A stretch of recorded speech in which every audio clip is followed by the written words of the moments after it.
बिहार विधानसभा चुनाव 2025 के मद्देनजर जनसुराज अभियान के प्रमुख प्रशांत किशोर इन दिनों पूरे राज्य में लगातार जनसंपर्क और प्रचार प्रसार में जुटे हैं। बुधवार को उन्होंने सासाराम की करगह विधानसभा क्षेत्र में रोड शो किया।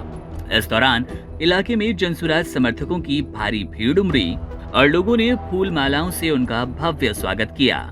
पीके ने यहां से जनसुराज के प्रत्याशी रितेश पांडे के पक्ष में वोट देने की अपील की। करगहर में प्रचार के दौरान प्रशांत किशोर बरसों बाद अपने पैतृक गांव कोनार पहुंचे। उनके आगमन की खबर मिलते ही गांव में खुशी की लहर दौड़ गई।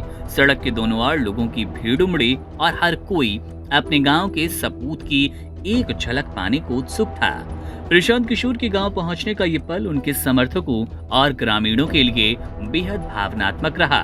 कोनार गांव जिला मुख्यालय सासाराम से करीब 8 किलोमीटर दूर सासाराम चौसा पथ पर स्थित है। सड़क किनारे ही उनका पुश्तैनी मकान है, जिसे उनके दादा और पिता डॉक्टर श्रीकांत पांडे ने बनवाया। डॉक्टर पांडे इलाके के जाने माने चिकित्सक थे और स्थानीय लोगों के बीच काफी लोकप्रिय थे।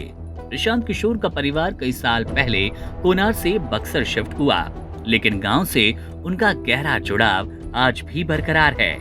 गांव में स्थित पुराना मकान अब ज्यादातर खाली रहता है। उसकी देखरेख रिश्तेदार केदार पांडे करते हैं।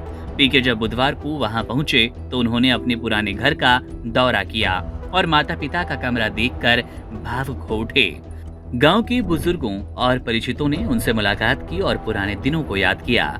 जनसुराज की ओर से इस चुनाव में हर सीट पर प्रत्याशी गए हैं। प्रशांत किशोर का फोकस इस बार साफ है। वे जनता के बीच सीधे संवाद और स्थानीय मुद्दों पर चुनाव लड़ने का संदेश दे रहे हैं। करगहर से भोजपुरी स्टार रितेश पांडे जनसुराज के टिकट पर चुनावी मैदान में हैं, जिनके समर्थन में प्रशांत किशोर ने रोड शो निकाला और कहा कि बिहार को अब नई सोच और नई राजनीति की जरूरत है।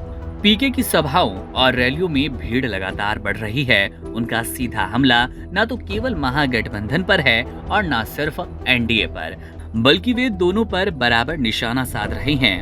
उन्होंने कहा, बिहार की राजनीति अब बदलाव के मोड़ पर है और जनसुराज इस परिवर्तन की शुरुआत करेगा। बिहार चुनाव के पहले चरण की वोटिंग 6 नवंबर को होने वाली है और ऐसे में प्रशांत किशोर का अपने पैतृक गांव कोनार पहुंचना न सिर्फ राजनीतिक दृष्टि से अहम है, बल्कि एक भावनात्मक पल भी बना रहा है, जहां वर्षों बाद वे अपने बचपन की यादों से एक बार फिर रूबरू हुए।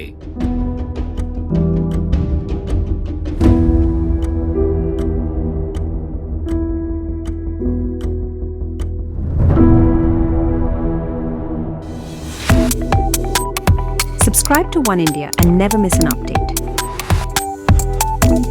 Download the One India app now.